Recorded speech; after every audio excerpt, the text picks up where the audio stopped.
اعطا للہ، جس نے اللہ کے لیے دیا، یہ بھی مکمل ایمان والا بندہ ہے۔ اللہ کے لیے دینے کا مطلب یہ ہے کہ اپنے آل اولاد کو اللہ کے لیے قربان کرنا،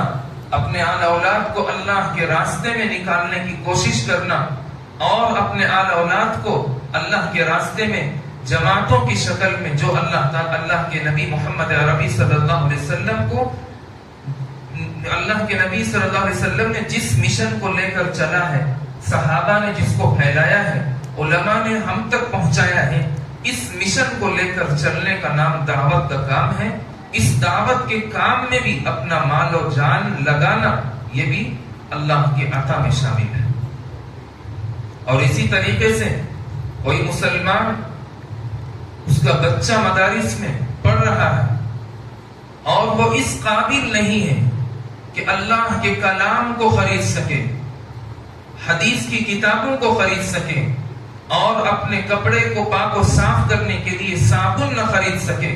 اپنے کھانے پینے کے لیے کھانے کی چیزیں نہ خرید سکے،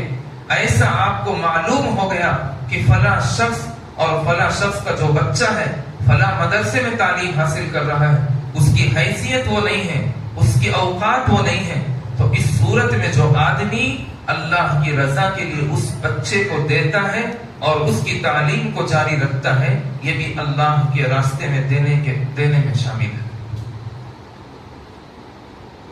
اسی طریقے سے اعطا للہ، اللہ کے لیے دینے میں یہ بھی شامل ہے کہ بندہ اپنے آپ سے یہ مجاہدہ کر لے، یہ ارادہ کر لے کہ میں